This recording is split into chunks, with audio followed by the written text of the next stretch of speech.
Hello and welcome, everyone. I'm Dustin Ganay, and you've reached Open Minds, Open Hearts.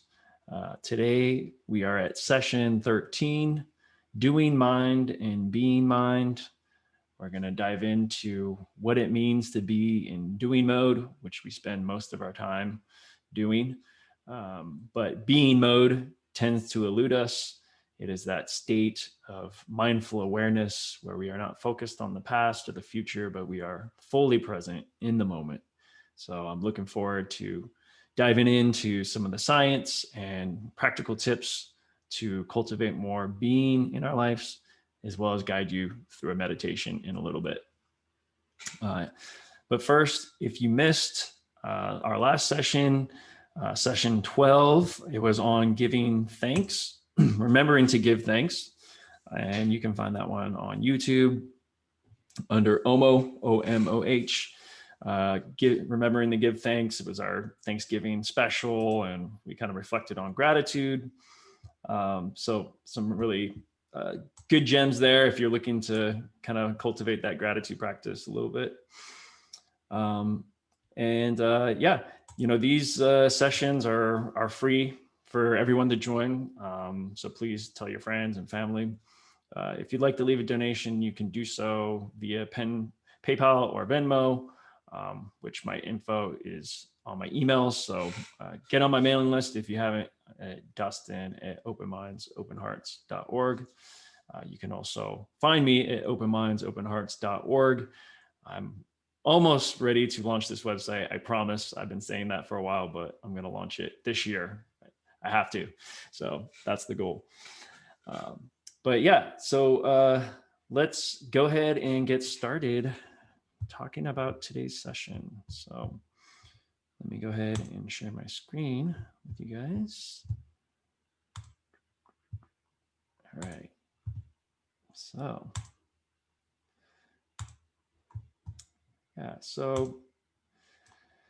So today, wanted to talk to you a little bit about doing mind and being mind. So what does that mean? I think we spend a lot of time in doing mind. I think this is something we can all relate to. This is often called the monkey mind. It's our daily activities. It's our to-do list. It's being at work. It's handling family and affairs and managing all the things in life. And it's often associated with stress, anxiety, especially when our mind can kind of get the best of us and we start going into dwelling in the past or projecting into the future. And so doing mind, I think, we don't need practice there. I think we're a bit over practiced on doing mind. But being mind is really a different approach and a different way of operating. Being mind is being fully present in the moment, not dwelling in the past, not projecting into the future. Being here and now, and not trying to change the here and now. Being okay with how things are. Now, that doesn't mean that we stop doing. That doesn't mean that we stop progressing or striving to make change in our lives. It just means that where we're at right now, we're okay with. And yes, we may be building for a brighter, better tomorrow, but we can also take a stop and take a breath and just acknowledge the gratitude that we have for being in this moment right now. Even if it's just as simple as acknowledging that, hey, I'm breathing right now. I'm alive. It's okay. So being mind, there's some great science behind it too, which we'll dive into in a bit. But I also wanted to specify that you can be in doing mode and in being mind at the same time too. Many athletes will talk about this as being in the zone. When you're doing a repetitive task like running, cycling, knitting, dishes, something that you've done many times that's automatic for your brain, but you're doing it with joy and you're doing it with complete focus. And you're doing it without a lot of busyness of the mind. It's just, you're completely immersed in the moment, completely engaged in the action. And that's really when doing and being start to work together. And we really start to cultivate this in meditation practice, especially when we work on a daily meditation practice, because then we start to note whether we're in doing mind or whether we're in being mind. And this is different than what I call trance mind or trance mode.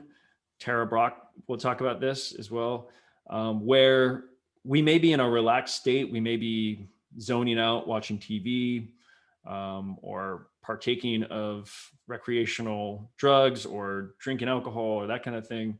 And we may think that we're in being mode, just kind of vegging out, but we're really more in a trance. We're really kind of checking out of reality rather than tapping into reality. And so being mode is unique in that we really are engaging with reality. We're not running away from what is. We're embracing what is, like an empty container, and filling it up with the present moment without judgment. So there's a distinction between being and that kind of darker side of the trance mind, where we're really trying to escape reality with distractions and substances. So with that in mind, let's go into being mind. So yeah, we'll set an intention. We'll read some inspired writings, talk a little bit about the mindfulness of being and some science behind it. I'll guide you through a meditation, and then we'll have some conversation at the end. Great.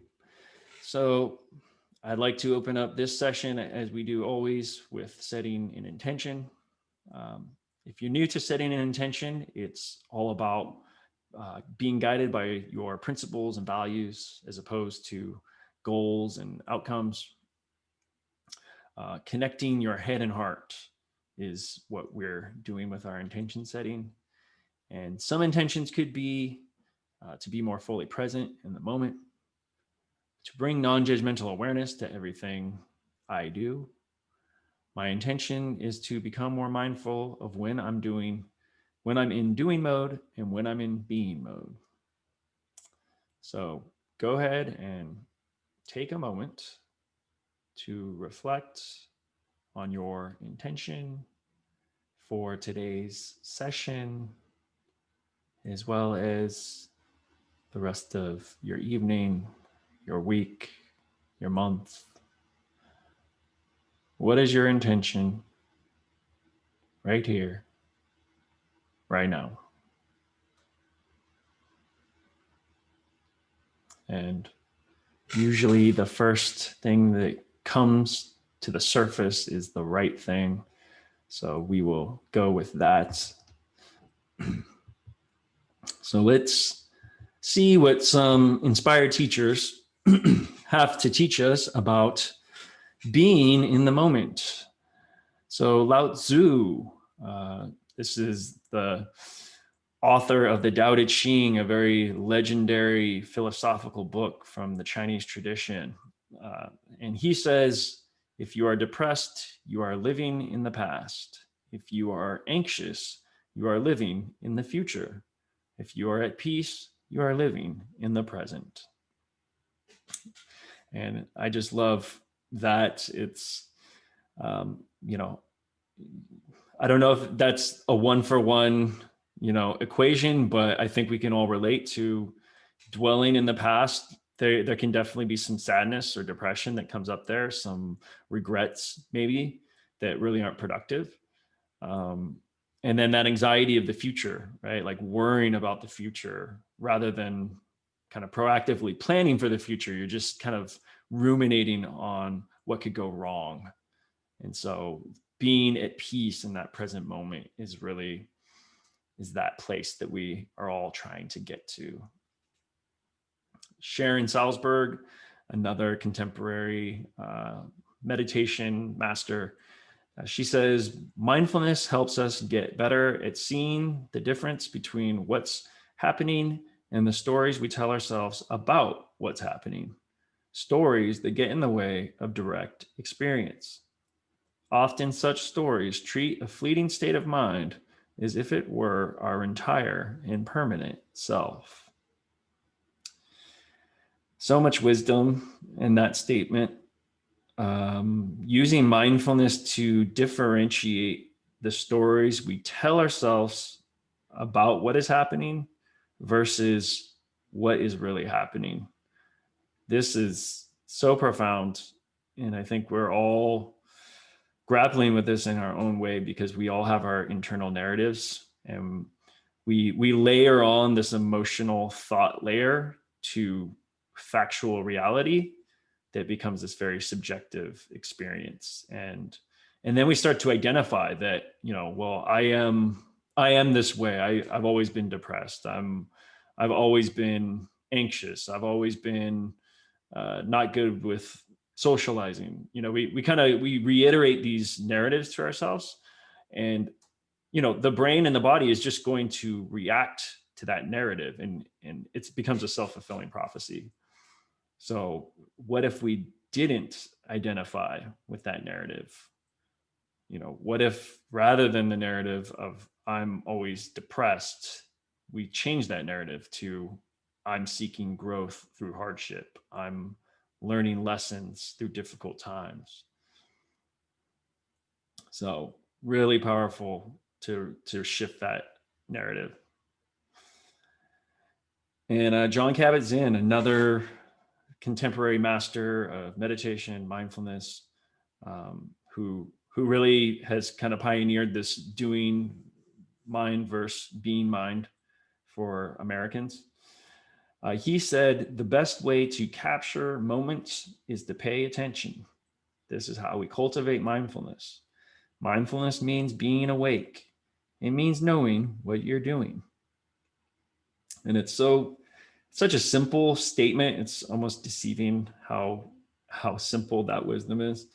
It means knowing what you're doing, right? Like, it seems such a simple thing, but how often are we just in automatic mode where we're not even thinking about what we're doing, right? Like, and it could be something simple like the dishes. It could be something kind of dangerous like driving, where we just kind of go into automatic mode and even forget that we were driving. It could be something destructive like eating too much, drinking too much, indulging in habits that aren't healthy for us. So being awake, knowing what you're doing, paying attention to those thoughts, feelings, actions, that's really what this mindfulness practice is all about. And that's really where the power of this practice can transform our lives. So let's talk a little bit about some science. There's a lot on this slide, but let me explain. So meditation improves our brain waves. There's been quite a bit of science that shows this, and it's very fascinating. So brain waves are electromagnetic currents in the brain, and they can measure these waves with EEG technology, which is like kind of that cap of all those little sensors that they put on people's heads. And so they've done a lot of studies with novice meditators as well as advanced monks. And they've learned a lot about the state of the brain in meditation. And really what they've found is, for the most part, we spend much of our time, our doing mind, in beta waves. So beta is related to our kind of everyday completing tasks, but it's also associated with stress, anxiety, fear. The wave signature is often unsynchronized, so it's a bit more chaotic than some of the other brain waves. But for most Americans, we spend most of our time in a beta wave thought pattern, which is not the healthiest thought pattern, right? Now, alpha waves, this is where we start to calm down, where we start our meditation, maybe at the beginning of meditation, or if we're a beginner meditator, maybe we're dipping into some alpha waves. You can also get alpha waves through other relaxed states, kind of those monotonous tasks, like dishes or folding laundry, as long as you're just kind of in the moment, um, can also go into that alpha wave mind frame. Um, and then we get deeper into the deeper, slower waves, like theta waves. So this is an even slower, longer electromagnetic current in the mind. And this is really where deep meditation comes in, and things like intuition, learning, and memory are developed in theta. High creative flashes, insights, inspiration. So there's some really exciting stuff happening in that theta wave brain. Delta is usually considered more with our sleep. So most meditators don't get into a delta state unless you're really advanced. Some yogis like Yogananda, for example, were known to go into such deep trances of meditation that you could tap him, you could touch him, and it didn't matter because he was in another world, right? And many yogis have learned how to slow their heart, slow it down so much that some might even think that they're not alive anymore, and so they're going into this very deep mind state, this delta wave mind state, where feelings of collective unconscious mind arise. Kind of these very kind of elaborate visions of nirvana, start to come to being in this phase.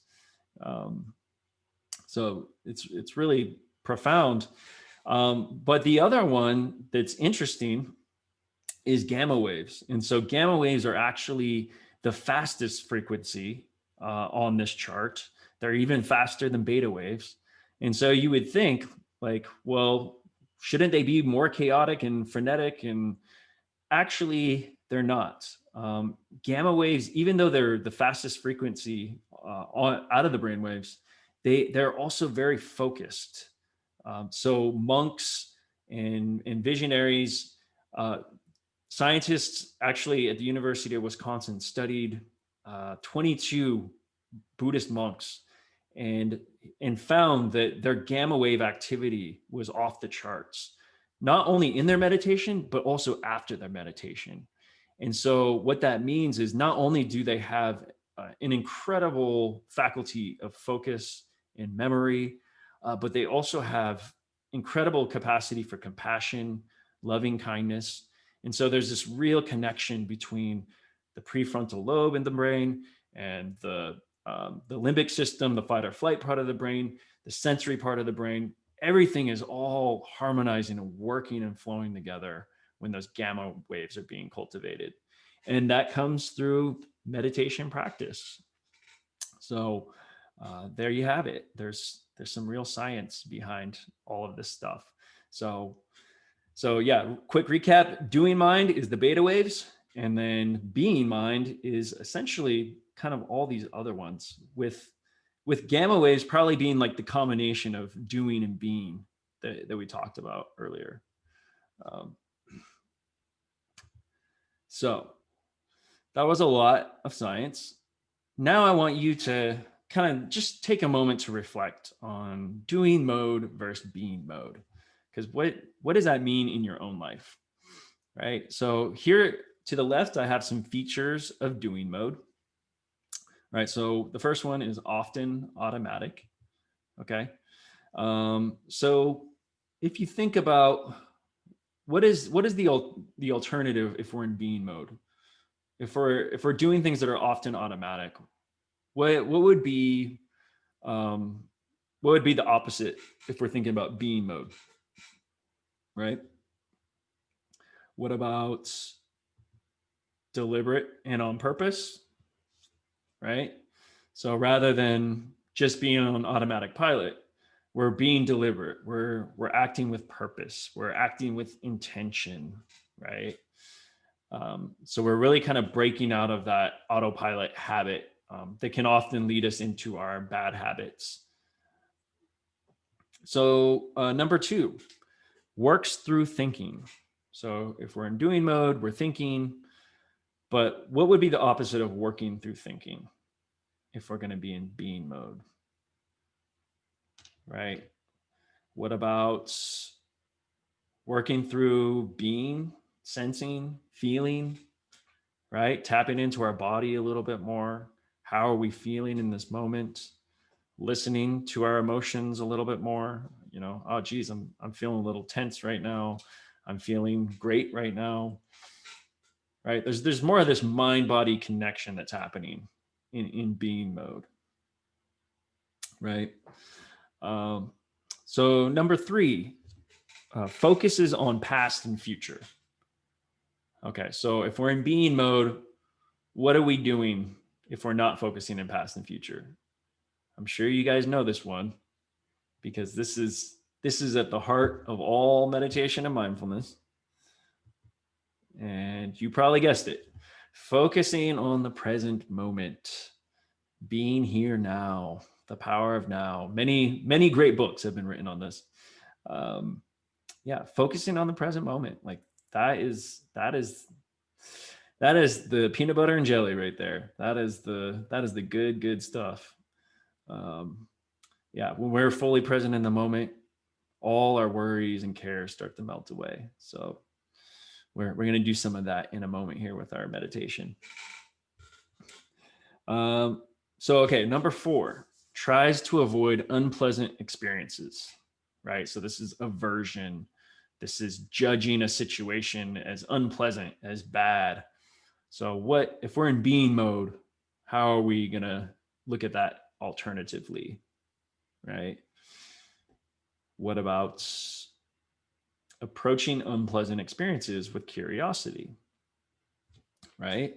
So this childlike curiosity of, rather than judging the experience as unpleasant, we can see it as a growth opportunity, right? We can see it as not a road bump, but rather uh, a ramp that's lifting us up in the sky. And it's scary, it's new, but it's pushing us. It's pushing us to grow.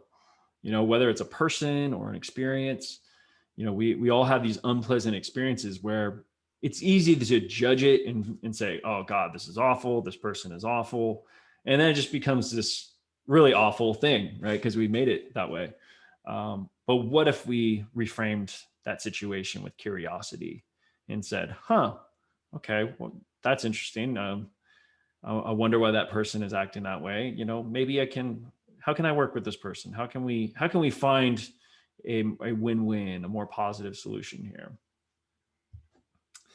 And that leads us to number 5, needs things to be different, right? So again, like we're in aversion to the present moment. So we need it to be different.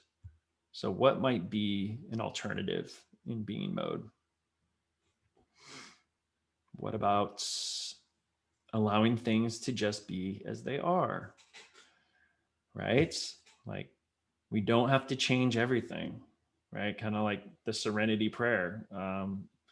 We can accept have the courage to change the things that we can, but accept the things that we can't, in the wisdom to know the difference, right?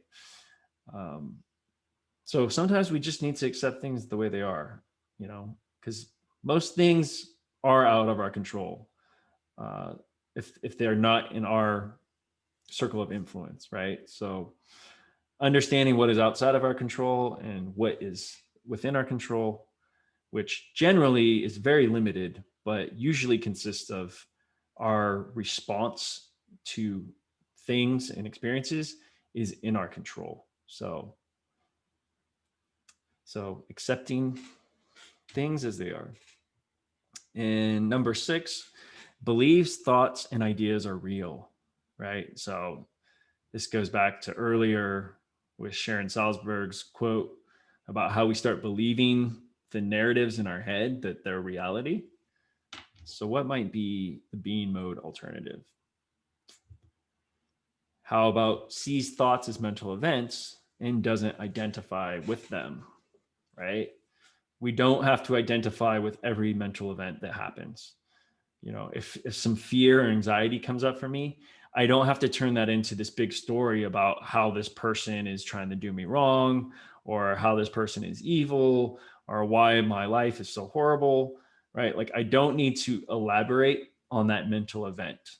I can simply note it and say, huh, okay, I can see some anxiety coming up for me, some anger maybe coming up for me. But I don't need to identify with that. I don't need to become that emotion, right? And then finally, number 7, focuses on what needs to be done, ignoring undesirable side effects such as being unkind to oneself or others. Right. So this is like that goal-minded, kind of very narrow focused, like I'm going to get this done no matter what. Right. Sometimes that can be helpful if we're trying to be productive, but it also can leave a wake of disaster in our midst as we kind of tromp all over people and their emotions to get what we want, which is not productive. So a being mode alternative, sensitive to wider needs outside of oneself, right? So as we cultivate our meditation, our mindfulness, our being, we begin to become more sensitive to wider needs, not just within ourselves or our ego sphere, but really outside of ourselves, whether it's friends, family, the planet, animals, the way that we eat, the way that we interact, the products that we purchase. We really become more aware and conscious of the impact that we're having, not only on ourselves, but others as well. So I hope that gave you some food for thought. And if you like this kind of exercise, I highly recommend the Mindful Way workbook. I put a link at the bottom. It's a workbook that I have that I've been working through recently, and it's just a phenomenal resource for really addressing anxiety and depression specifically through mindfulness. So to wrap it up, a few practical practices for being present in the moment. Remember to breathe. I know it can be easy to forget, but when we're practicing our present moment awareness, when we want to lower that stress and anxiety, remembering to breathe can often be the best tool that we have available. And that leads us to a daily meditation practice, a daily practice to remember to breathe, right? Like, and just starting with 1 minute a day. I've talked about this before. If 10 minutes is too daunting, can you do 5 minutes? If 5 minutes is too daunting, can you do 3 minutes? If 3 minutes is too much, how about 1 minute? I know you can't tell me that you're too busy to do 1 minute, because you can watch less TV at night and you'll have plenty of time to do that meditation in the morning. So daily meditation practice, get your brain into that theta, mode, into that alpha mode, into that gamma mode, right? Get out of the beta frenetic frenzy, right? And a daily gratitude practice can also get us into that mind state. Whether it's gratitude journal, counting your blessings when you wake up or go to bed. Last session, I was telling you about my daughter and how we have a gratitude practice when we walk up the stairs as she's going to bed. So it helps to have a habit around it, have a trigger that you do every day that triggers you to practice your gratitude, but can really help focus and anchor you in the present moment. Mindfully note your state of being throughout the day. This is one of the most powerful tools in the mindfulness handbook. Noting, I'm in doing mode. I'm in being mode. I'm in future thinking. I'm in past thinking. It sounds a little crazy because you start talking to yourself in the third person. But it's a good kind of crazy to be in, because when you start believing that third person is the first person, that's when we get into trouble, right? Like that's when we start identifying with every thought and emotion that we have, right? that's when we start building these walls of rigidity around us, really keeping us from being free. So noting the state of being that you're in, I'm feeling a little sadness come on. Okay. I'm not going to judge it, but like, what is that about? Like, investigate, right? And then ultimately nurture, don't judge, just kind of nurture. Like, okay, I'm feeling overwhelmed. Like, I need to take a break, or I'm feeling great. I'm feeling excited. Like, this is awesome, noting that. So it really kind of helps us check in with where we're at. And finally, stop thinking and start feeling, right? Which we're in doing mode so much that we kind of forget. Sometimes you need to listen to the body and listen to your heart and keep your head and your heart connected. So, tapping in, being in the moment, cherishing a conversation with a loved one, playing with your child, playing with your dog, going on a walk, just those simple things that fill up your heart, where you can just tune down the mind and turn up the sensations. That is just where it's at, folks. So keep those in mind as we move forward in our practice. And with that, I would like to take you into a meditation. So go ahead, and if you haven't done so already, find a nice relaxing seat, preferably with a straight back, and just begin to settle in. I'm gonna go ahead and get some music queued up here. And just begin to arrive. Okay.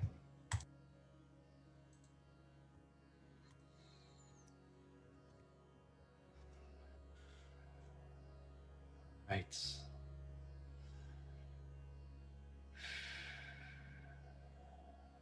So let's begin.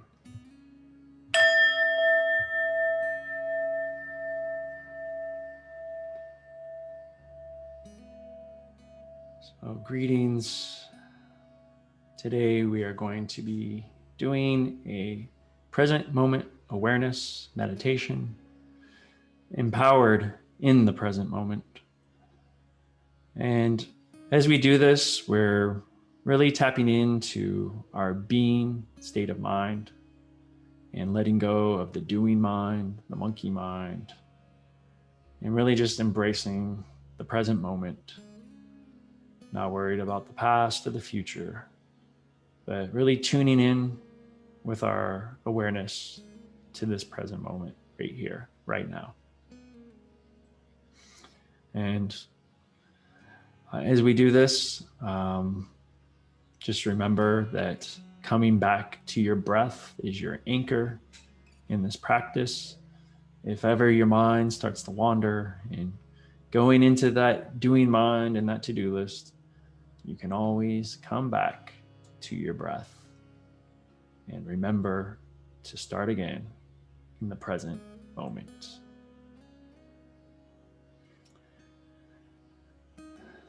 So as we begin, I'd like to do a few breathing exercises with you. And I'd like to incorporate a little bit of motion by rotating our head. First, rotating up and down, and then side to side. And this is a great technique to get our breath and body aligned, begin to arrive in our body, and connect deeper with our breath. So let's go ahead and start by breathing out and moving our head down Exhaling as we move our head, chin touching our chest. And then breathing in through the nose as we raise our head up to the sky, leaning our head back, breathing in and release. Releasing as we bring our head down. Slowly bringing the head down until the chin touches the chest. Letting the air out.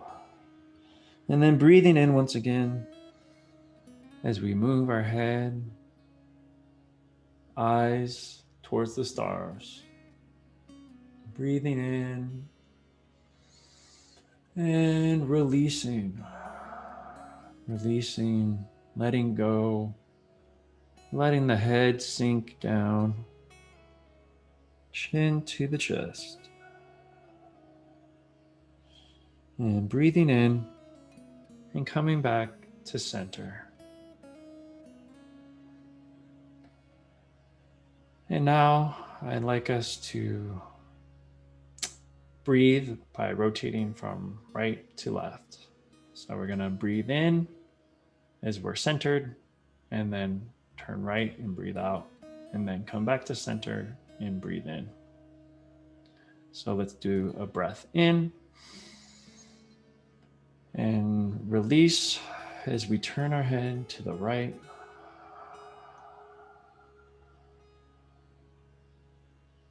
And then breathing in again through the nose as we bring our head back to center. And then breathing out as we turn our head to the left. Breathing in again as we bring our head back to center.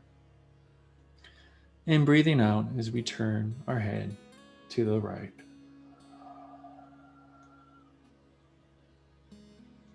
Breathing in again, returning to center, and breathing out as we turn to the left. And breathing in as we return to center.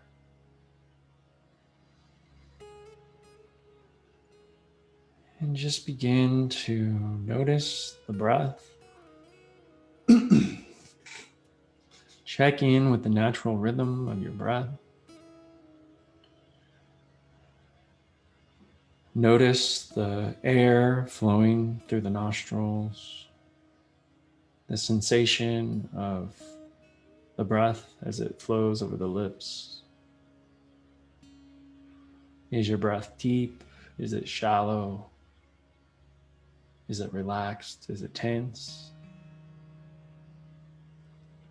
Begin to check in with your body and check in with your breath.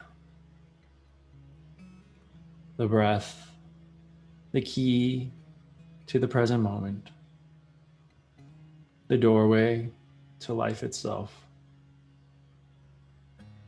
Connecting to the breath, connecting the body,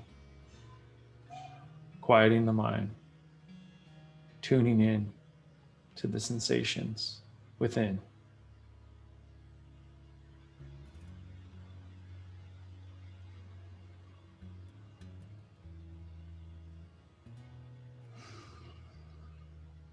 And as we begin to sit with present moment awareness, no longer ruminating on the past or projecting into the future, just being here right now, in this moment, with our breath, with our body, at peace in this stillness. And if the monkey mind arises, the incessant chatter continues to clamor, don't judge the monkey mind. We don't need to identify with him and what he is telling us. Just acknowledge That's monkey mind. That's doing mind.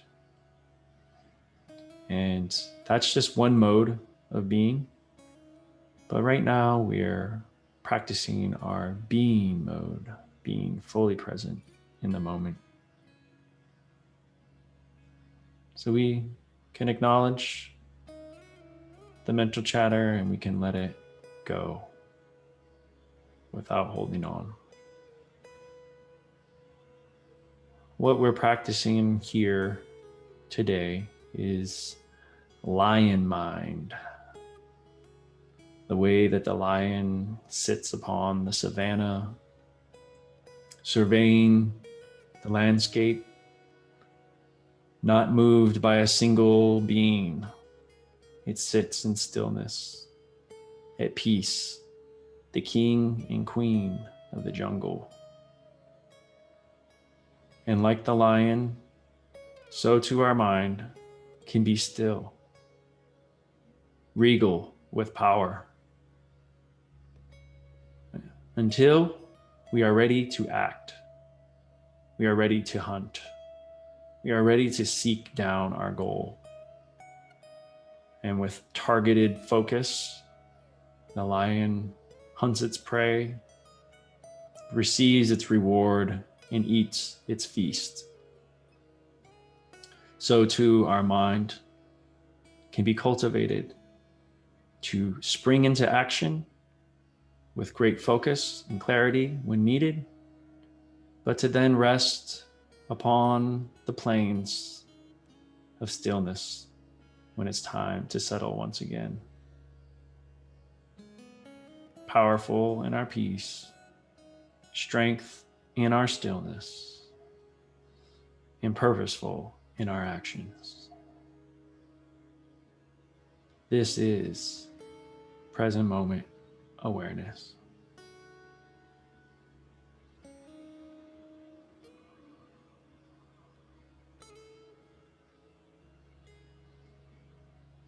This work of being is a powerful practice, not a passive practice, an empowering practice of accepting the present moment for what is, without a need or desire to change it,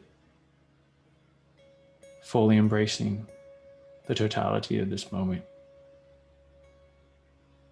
without judgment, just mindful awareness. Not trying to control people or experiences, letting that go and focusing in on how we react to those moments. That's where we can have the greatest impact.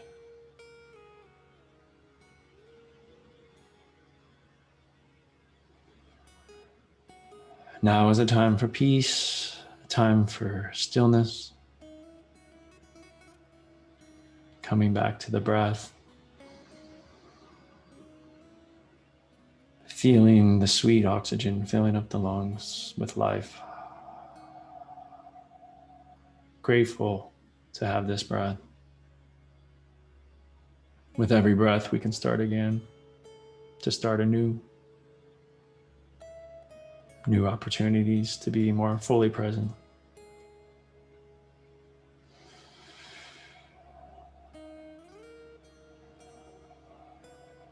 And if thoughts arise, if feelings emerge, just letting them pass like clouds overhead, and simply noting, there's stress, there's sadness. Looks like happiness or bliss is passing by. Just simply noting like a cloud passes overhead. No need to identify, no need to create a story about this emotion or that thought. We are not the cloud, we are the sky. We are the cosmic consciousness, collecting ourselves in this moment.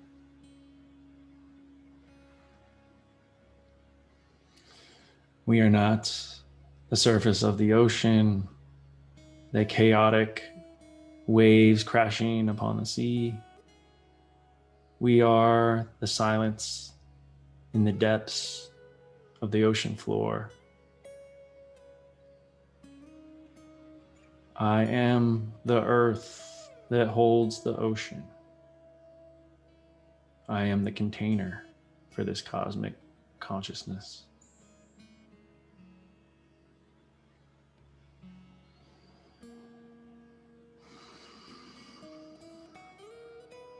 We are all containers for this consciousness. And so we can choose. We can choose how to fill up our cup, whether to focus on the half empty or the half full part of our cup. We are not either the half full or half empty, but rather we are the cup itself. And we can cherish the feeling of being overfilled with joy and love.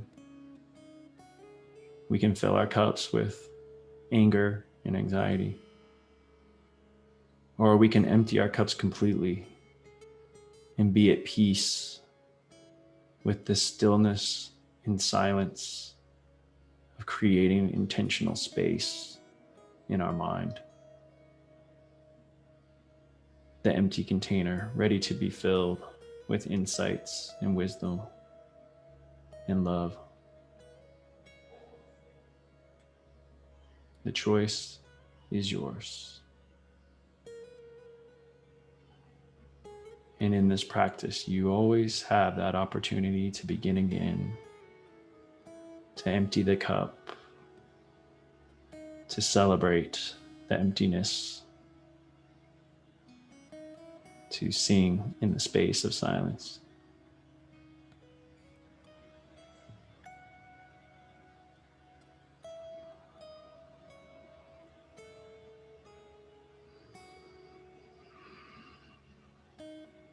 So, where we put our attention, the energy that we fill our cup with, let us fill up our cup with peace.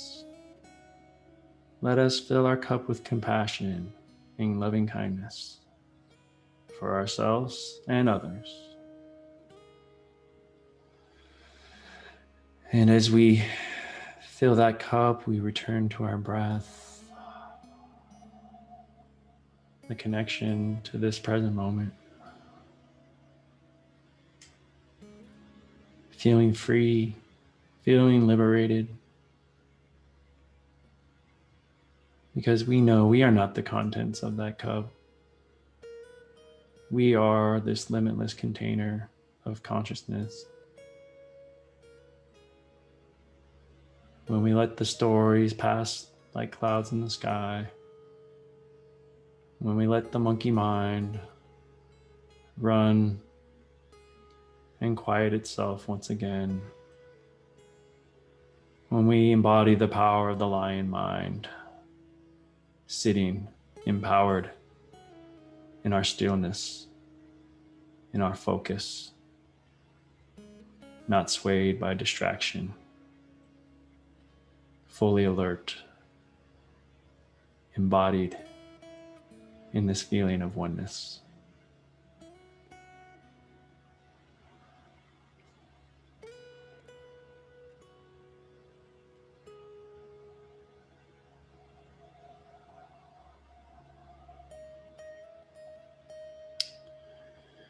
And as we conclude today's session, I'd like to share with you a poem that I've written entitled Doing Mind, Being Mind.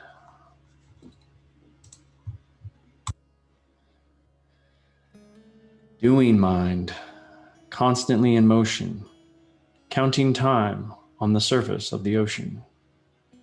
Being mind, equanimity and peace, where there is no time, on the sea floor beneath. Doing mind, creative and productive, a future design, manifesting and constructive.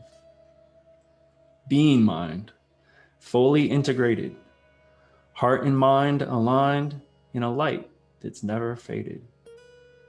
Doing mind, incessantly commanding, controlling and confined, deceiving and demanding.